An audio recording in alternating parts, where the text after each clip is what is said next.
لما أنتم بقرر كم تلمود أنتي أب كلتشان عسرت حدن تزرجحت زي إنتاج هبلا استسميت بلتي كوميدي دراما كل نجر زد تغللت فيلم يحيزولكم متي زلخو بساخم زلخو أدالاو مدب أبي المكيلي سنة مكتال كونالكم ناتمنخو نافت مدب كبلوكم سلام زخبركم تخطاتلتي أيوي فيلم ريفيو كما يتخونوا هم نبارات انقع سلام صنحكم توم حدش سخا انقع سلام متاخم ندبلنا نابتن لما أنت زدالنا يتحستخن السقاقركم كرمي جن توم نبارات لايك توم حدش تخا سبسكرايب بمقبار تتابعونا بتحتنا نحتت Wake up.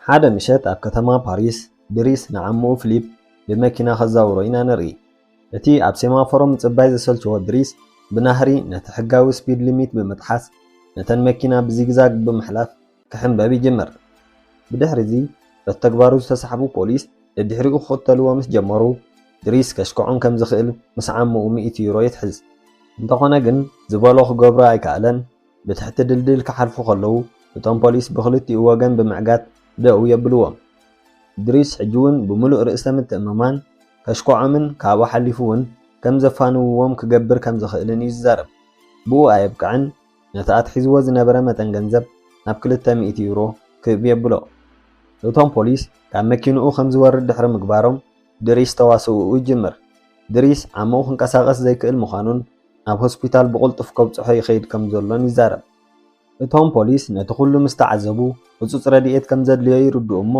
ንድሪስ ነቲ ናይ ትራፊክ ሕጊ ምጥሓሱ ይቕረ ከም ዝገበሩሉን ካብኡ ሓሊፉ እውን ኣብ ሆስፒታል ንኸፋንዎም ይሓትዎ ብድሕሪ እዚ ድሪስ ዘተሓዞ ገንዘብ ብምብልዑ ምኽንያት ሓጎሱ ንምግላፅ ሰፕተምበር ባይ ኤርዝ ዊንድ ፋየር ትብል ደርፊ ከፊቱ ይፅምብል ኣብ ምዕረፊ ቦትኦም ምስ በፅሑ እቶም ፖሊስ ይምለሱ ድሪስ ምስ ፊሊፕ ከዓ እንዳተቀባበሉ ሽጋራ ክስሕቡ ይጀምሩ ብድሕሪ እዚ ድሪስ እቶም ሰራሕተኛታት ናይቲ ሆስፒታል ከይረኸብዎም ከለዉ ብቁልጡፍ ካብቲ ቦታ ከኣልዮ ምዃኑ ቃል ይኣትወሉ ዕርክነት ናይዞም ክልተ ሰባት ዕድሚ ብዙሕ ኣዋርሕ ይጅምር ፊሊፕን ተሓጋጋዚቱ ዝኾነት ማጋይልን ንፊሊፕ ኣላይ ንምርካብ ዝተወሰኑ ሰባት ኢንተርቪው ክገብሩሎም ከለዉ ኢና ንርኢ ይኹን እምበር ከምቲ ዝደለይዎ ዓይነት ሰብ ክረኽቡ ኣይከኣሉን ምኽንያቱ ኩሎም ኣመልከቲ ነቲ ሕቶታት زي صفوف ملسي كهبولو خلوينا نعزب بدحر زي دريس ستورم مساعتوا كنتاتي غيرو مخنياتو دريس نابتو بوتا ممتئو قواطوو خمزي دليو زغلص فيرما خفرملو طراي مخانون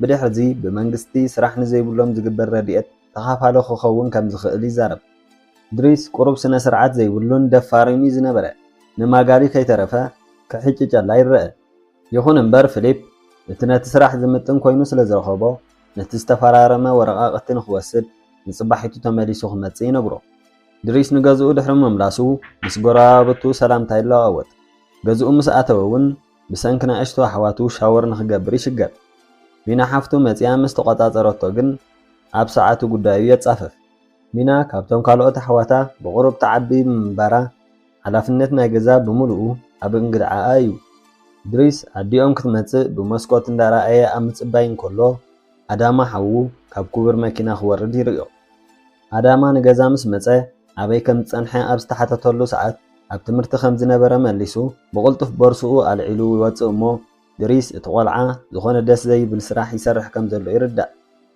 ኣብ ኣጋምሸት ኣዲኡ ድሕሪ ምምፅኣ ኣበይ ከም ዘምፅኦ ዘይተፈልጠ ናይ እንቋቑሖ ቅርፂ ዘለዎ ይህባ እሞ ኣበይ ከም ዝነበረ ምስ ሓተተቶ እውን ንቫኬሽን ኣርሒቑ ከም ዝነበረ ይነግራ ኣዲኡ ግን ከም ዘይተሓጉሰት ኢና ንርዳእ ምኽንያቱ ድሪስ ንኣስታ 6 ወርሒ ጠፊኡ ከይኣኽሎ ደው ኢሉ እውን ስለዘይሓበረ ተቆጢዓ ይዛረቦ ወላዲቱ ሓሶቱ ክሳብ ዓንቀራ ከም ዝበፅሓን ካልኦት ንዓት ፅበዩ ቆልዑ ስለ ዘለውዋ እውን ካብ ገዛ ንኽወፀላ ፈፂሙ እውን ንኸይምለስ ኣነፂራ ትነግሮ ድሪስ ኣብታ ምሸት ተጨኒቑ ስለ ዝነበረ ምስ ጎረባብቱ ንእሽተይ ቁራስ ድሕሪ ምብላዕ ሽጋራ ከትክኽ ይረአ ንፅባሒቱ ድሪስ ወረቐቱ ንምውሳድ ኣብ እንዳ ፊሊፕ የምርሕ እታ ይቮነ ዝተባህለት ሰራሕተኛ ናይቲ ገዛ ተቐቢላ እቲ ገዛ እንታይ ከም ዝመስልን ዕለታዊ ተግባራት ናይ ፊሊፕን ክተርእዮ ድሕሪ ምፅናሕ ንሱ ዝነብረላ ናይ ገዛእ ርእሳ ሽንቲ ቤትን ሻወርን ዘለዋ ክፍሊ ተርእዮ ድሪስ ነቲ ገዛ ተዓዚቡ ምስ ወድአ ናብ ፊሊፕ ይኸይድ ብድሕሪ እዚ ፊሊፕ ክልተ ኣማራፂታት የቕርበሉ እታ ሓንቲ ከም ድሌት ናይ ድሪስ ነቲ ዝተፈረመ ወረቓቕቲ ሒዝካ ምኻድ ክትከውን ከላ እታ ካልኣይቲ ግን ናይ ስራሕ ዕድል እያ ዝነበረት ብድሕሪ እዚ ድሪስ ነቲ ስራሕ ንምፍታን ተዳልዩ ዝነበረ ናይ ሓደ ወርሒ ዕድል ክፍትኖ ከም ዝደሊ ድሕሪ ምዝራቡ ፊሊፕ ድሪስ ነቲ ስራሕ ተፃዊሩ ክልተ ሰሙን እውን እንተኾነ ክፀንሕ ከም ዘይክእል የትሕዝ። ድሪስ ንብረቱ ናብቲ ብፊሊፕ ዝተመደበሉ ክፍሊ ምስ ኣምፀአ ንፊሊፕ ከመይ ገይሩ ክከናኸኖ ከም ዘለዎ ክሓስብ ይርአ። ድሪስ ብምቕፃል ከመይ ገይሩ የእጋሩ ከለሳልሰሉን ናብ ዊልቸር ከመይ ገይሩ ክሰቕሎ ከም ዝግባእን ሻወር ኣብ ምግባር እውን እንተኾነ ከመይ ክገብር ከም ዘለዎን ክዳውንቱ ከልብሶ ከለውን ብጥንቃቐ ክገብሮ ከም ዘለዎ ሕፅር ዝበለ ስልጠና ይወስድ። ነገራት ብፅፉፍ ክኸዱ ድሕሪ ምፅናሕ ድሪስ ሽንቲ ቤት ምስ ተጠቕመ እውን ባዕሉ ክፀርገሉ ምዃኑ ምስ ተሓበሮ ከንፀርፅር ይጅምር። ድሪስ ፈፂሙ ከም ዘይከውን ክዛረብ እኮ እንተፀንሐ ኣብ መወዳእታ ግን ከም ኣካል ናይ ስርሑ ይቕበሎ። ኣብታ ምሸት ድሪስ ኣብቲ ቴራዞ ናይቲ ገዛ ኮይኑ ጣዓመቶ ክበልዕ ከሎ ብጓል ፊሊፕ ኤሊሳን ኣፍቃሪኣን መፅኦም ይርብሽዎ እሞ ኣብ መወዳእታ ካብቲ ቦታ ይሰጎም። ብድሕሪዚ ድሪስ ነቲ ዕለታዊ ስርሑ ምስ ፊሊፕ ሄ ኢሉ ይጅምሮ። ድሪስ ኣብ መጀመርትኡ ክመሃረሎም ዝግብኦ ጌጋታት ይፍፅም። ንኣብነት ሙቐት ማይ ምዕቃን፣ ቴሌፎን ኣቀባብላ፣ ብዙሕ ግዜ ኤርፎን ብምጥቃሙ ኣብ ስርሑ ዝነበሮ ምክትታልን ኣቀማምጣ ደብዳቤታትን ከምኡውን ንሱ ክሪኦም ዘይግባእ ደብዳቤታት ከፊቱ ምንባብን ዝኣመሰሉ ጌጋታት ይፍፅም። ሓደ እዋን ድሪስ ናይ መዋዕውዒ ፍላየር ይረክብ እሞ ፊሊፕ ክጉሕፎ እኮ እንተነገሮ ንሱ ግን ንከምኡ ዝኸውን ሰነድ ኣዳልዩ ከቐምጦ ይውስን። ድሪስ እቲ ስራሕ መጀመርትኡ ብምንባሩ ስነ ስርዓት ቁሩብ ክጎድሎ እዩ ዝረአ። ንማጋየል ምልኻፉ ካብኡ ሓሊፉ እውን ማሳጅ ዝገብራ ኣብ ገዛ ኣምፂኡ እንጆይ ክገብር እዩ ዝረአ። ሓደ መዓልቲ እታ ሰራሕተኛ ናይቲ ገዛ ይቮነ ስለዝደንጎየ ካብ ድቃሱ ክተጠስኦ ምስ መፀት ተጓዳእቲ ነገራት ኣብ ቦርስኡ ትረክብ። ዝኾነ ሓሳብ ግን ኣይሃበትን። ናይ ሎማዓንቲ ውዕሎኦም ንፊሊፕ ኣብቲ ከተማ ምዝዋር ክኸውን ከሎ ክብገሱ ከለዉ ድሪስ ከም ንብረት ኣብ ድሕሪት ናይ ቫን ከም ዘይፅዕኖ ብምንጋር ብኣንጻሩ ካብተን ክቡራት መካይን ሓንቲ ኣልዒሉ ምስኡ ኣብ ጋቤና የቐምጦ። ፊሊፕ መጀመርታ ኣብቲ ቦታ ፈፂሙ ከም ዘይጥዕሞን ሕጋዊ እውን ከም ዘይኮነን ይዛረብ እኮ እንተነበረ ነቲ ሞራልካ ዘላዓዕል ዘየሰልቹን ኣዘዋውራ ምስ ተዓዘበ ግን ብደስታ ይቕበሎ። ካብ ካንቸሎን ደገ ክወፅን ከለዉ ሓደ ጎረቤቶም ነቲ ምዕሻ ክልኩል እዩ ዝብል ምልክታት ብምጥሓስ መኪንኡ ኣብቲ መውፅኢ ዓሽግዋ ይጸንሕ።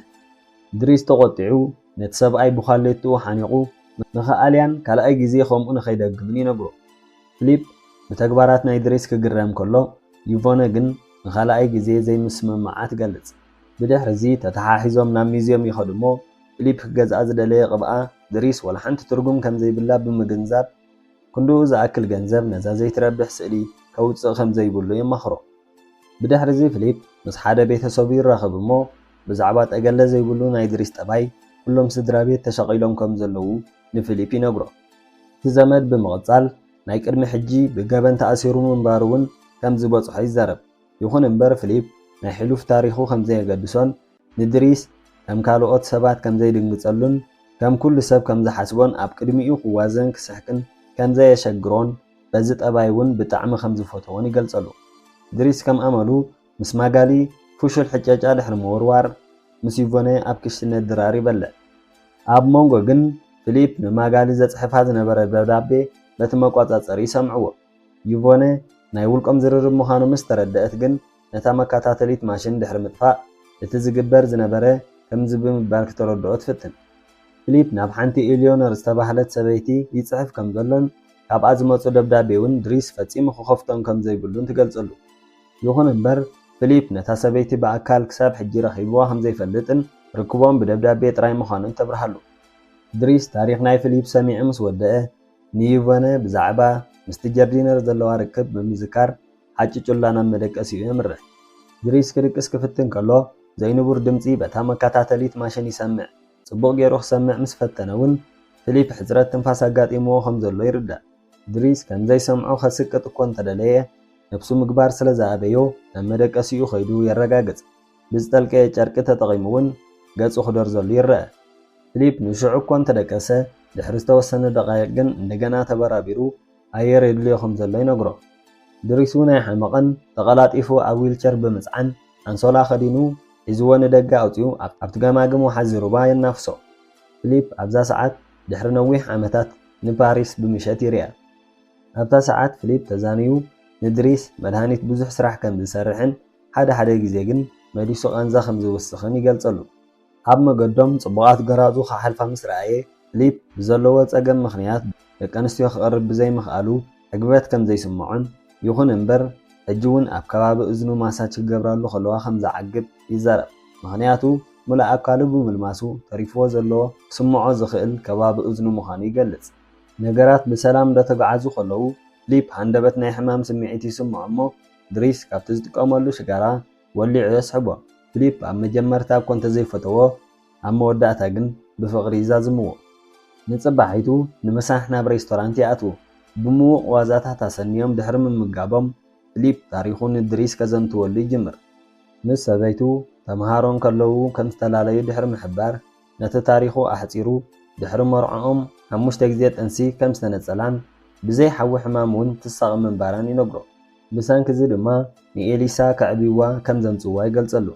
ፊሊፕ ውድድር ኣዝዩ ከም ዝፈቱን ከም ስፖርትን ቅድድም መኪና ካብ ጠፈር ምዝላል ካብቶም ባህ ዝብልዎ ምዃኖምን ይኹን እምበር ሓደ መዓልቲ ካብ ጠፈር ክዘልል ከሎ ሕማቕ ኩነታት ኣየር ስለ ዝተፈጥረ ነዚ በፂሕዎ ዘሎ ሓደጋ ምኽንያት ከም ዝኾነ ይዛረብ። ፊሊፕ ኣብዚ ናይ ስንኩላት ወንበር ምቕማጡ ብዙሕ ከም ዘየጨንቆ ከፊእዎ ዘሎ ምስ በዓልቲ ቤቱ ምፍልላይ ምዃኑ ይገልጸሉ። ብርክት ዝበሉ ዕላላት ድሕሪ ምዕላል ፊሊፕ እቲ ንድሪስ ነቲ ስራሕ ብቑዕ ምዃኑ ንምፍታን ዝተዳለወ ናይ ሓደ ወርሒ ፈተና ከም ዝሓለፈን ሕጂ ብወግዒ ስራሕ ተቖፂሩ ምህላውን የበስሮ። ቅድሚ ስራሕ ምጅማሩ ግን ነታ ካብቲ ገዛ ዝሰረቓ ምስሊ ናይ እንቋቑሖ ዘለዋ ንኽመልሳ ምኽንያቱ ካብ በዓልቲ ቤቱ ዝተዋህበቶ ህያብ ምዃናን ዓመታዊ ሓንቲ ትህቦ ምንባራን 25 ተመሳሰልቲ ከምኡ ከም ዘለዎን ይነግሮ። ንጽባሒቱ ድሪስ ንሚና ሓፍቱ ካብ ትምህርቲ ክትፍደስ ከላ ድሕሪ ምርካብ ሚና ሓፍቱ ክድውለሎ ከላ ብዘይ ምቕባሉ ሕጂ ግን ሓገዛ ምስ ደለየ ምምጽኡ የሕሪቕዋ ክተንጸርጽር ትርአ። ሚና ብምቕጻል ዝተወሰኑ ፖላይስ እውን ንዕኡ ደልዮም ደው ኢሎም ምንባሮም ትገልጽ። ድሪስ ብምቕጻል ነቲ ኣብ ጅብኡ 30 ግራም ሓሽሽ ተረኺብዎ ኣብ መደበር ፖሊስ ዝነበረ ኣዳማ ሓዉ ንኽበጽሖ ይኸይድ። ድሪስ ንምሳሕ ምስኡ ንኽወስዶ ይውስን። እንተኾነ ግን ኣዳማ ንሓዉ ምስኡ ከም ዘይከይድ ነጊሩ በታ ናይ ቅድሚ ሕጂ ክብርቲ መኪና ይኸይድ። ድሕሪ ቁሩብ ፊሊፕ ንኤልዮነር ደብዳቤ እንዳጸሓፈ ከሎ ድሪስ ይመጽእ። ድሪስ ኣብ መንጎ ብምእታው እዚ ዝኽተልዎ ዘለዉ ኣገባብ ደስ ዘይብል ኣሰልቻዊ ምዃኑን ክሳብ ሕጂ ንኣስታት 6 ወርሒ ዝኸውን ተጸሓሒፎም ክንሶም ክሳብ ሕጂ ግን ስእሊ ተሳዲዶም ከም ዘይፈልጡን ድሕሪ ምዝኽኻር ካብ ሓንቲ ካብተን ደብዳቤታት ቁፅሪ ቴሌፎን ድሕሪ ምውፃእ ደው ኢሉ ምስ ፊሊፕ የራኽባ። ካብታ ሰዓት ጀሚሮም ንብዙሕ ግዜ ይርክቦም ብቴሌፎን ይቕይርዎ። ፊሊፕ ኣብ ዝኸዶ ኩሉ ምስኣ ምዕላል ይኸውን ስርሑ። ንጽባሒቱ ድሪስ ምስ ኤልዮነር ስእሊ ንኽቀያየሩ ከምዛ ዘለዋ ኣብ ዊልቸር ኮይኑ ክሰደላ ከም ዘለዎ እውን ንፊሊፕ ከእምኖ ይጽዕር። ብድሕሪ እዚ ድሪስ ስእሊ ክስእል ከሎ ኤሊሳ ማዕጾ ከፊታ ድሕሪ ምእታው ሰኣሊ ምዃኑ ምስ ፈለጠት እንዳሓጨጨት ሽጋራ ንኽህባ ተሓቶ።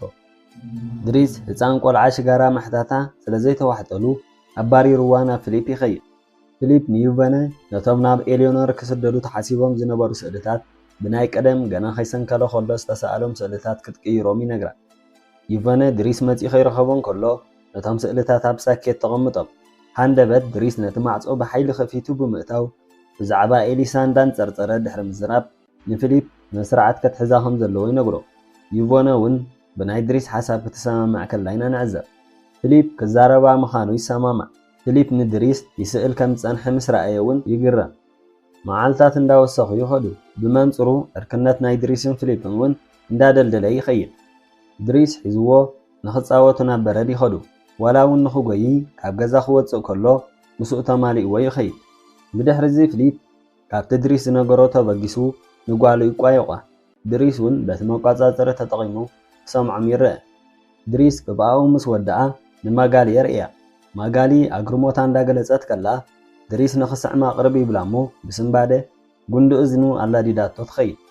ፊሊፕ ነታ ኣብስትራክት ቅብኣ ምስ ረኣያ ኣዝዩ ይፈትዋ። ክሸጠሉ ክፍትር ምዃኑ እውን ቃል ይኣትወሉ። ብድሕሪ እዚ ክልቲኦም ኣዝዩ ብዙሕ ምዝንጋዓት ይሕልፉ።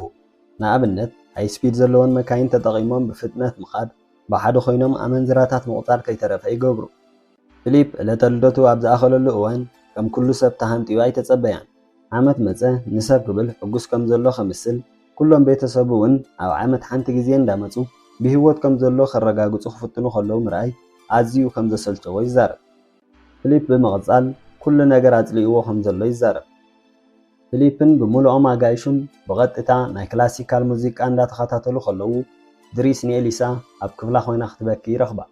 ምኽንያት መብከይ ኣብ ዝሓተታ እዋን እውን ባስቴን ፍቕሩ ከም ዘቋረፀን ንሱ ከይኣኽሎ ኣመንዝራ ኢሉ ከም ዝፀረፋን ተሓኪዮ። ኤሊሳ ኩሉ ተዛሪባ ምስ ወድአት ድሪስ ንክዛረበላ ተሓቶ እሞ ድሪስ እውን ክትከፍሎ ትኽእል እንተደኣ ኮይና ፀገም ከም ዘይብሉ ይነግራ። እዚ ከምዚ ኢሉ ከሎ ፊሊፕ ነታ ናይ ድሪስ ቅብኣ ንዘመዱ የርእዮ እሞ 11,000 ዩሮ ንክገዝኣ የእምኖ።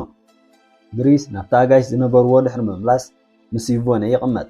ዩቮነ እውን ማጋይል ሓደ ፍሬድ ዝበሃል ኣፍቃሪ ከም ዘለዋ ይኹን እምበር ኣብዚ ሰዓት ርክቦም ከምቲ ዝድለ ከም ዘይኮነ ትነግሮ። ነዚ ዝሰምዐ ድሪስ እውን ተስፋ ይገብር።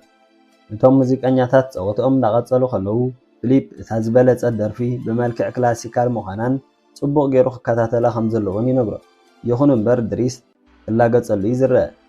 እቶም ሙዚቀኛታት ፀወትኦም ምዛዘሙ ድሪስ ኣይፖዱ ኣምፂኡ ቦጊ ወንደርላንድ ባይ ኤርዝ ዊንድ ኤንድ ፋየር ደርፊ ከፊቱ ኣብ ቅድሚ ኩሉ እቲ ህዝቢ ክስዕስዕ ይጅምር።